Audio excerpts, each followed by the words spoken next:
Viewers, welcome to Tallarevu రుచులు. ఎలా ఉన్నారు అందరూ? అసలు ఈ తాళరేవు రుచులు అన్న ఛానల్ పేరు విని కూడా చాలా నెలలు అయిపోతుందేమో కదా. ఛానల్ పేజ్ చూస్తుంటే చాలా బాధేస్తుందండి. సబ్స్క్రైబ్ చేసిన వాళ్ళు కూడా అన్సబ్స్క్రైబ్ చేసి వెళ్ళిపోతున్నారు. తప్పు మాదేనండి, రెగ్యులర్గా వీడియోస్ పెట్టట్లేదు.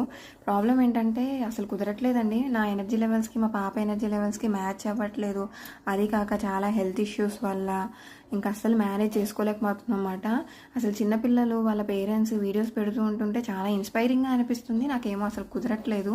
రీసెంట్గా మా ఇంటికి చుట్టాలు వచ్చి వాళ్ళు కూడా అన్నారన్నమాట, ఏంటమ్మా ఈ మధ్య వీడియోలు పెట్టడం మానేసామని చెప్పి. సో మళ్ళీ ట్రై చేద్దామని మీ ముందుకైతే వచ్చాను సింపుల్ అండ్ ఈజీ రెసిపీతో. దీనికోసం అయితే 2 బంగాళదుంపలు కుక్కర్లో పెట్టేసుకుని 3 నుంచి 4 విజిల్ వరకు వేయించుకుని స్టవ్ ఆఫ్ చేసేసుకున్నాను. ప్రెషర్ చల్లారాక అవి పీల్ తీసుకుని చూపిస్తున్న విధంగా కట్ చేసేసుకుని వాటిని ఒక్కొక్క 1 టేబుల్ స్పూన్ ఆయిల్ వేసుకొని టాస్ చేసుకుంటూ ప్యాన్లో ఫ్రై చేసేసుకున్నాను అనమాట. కొద్దిగా ఉప్పు, పసుపు, కారం వేసుకొని. ఇవి పిల్లలు కూడా ఎక్కువ ఆయిల్ ఉండదు కాబట్టి ఇష్టంగా తింటారు. రెసిపీ నచ్చితే లైక్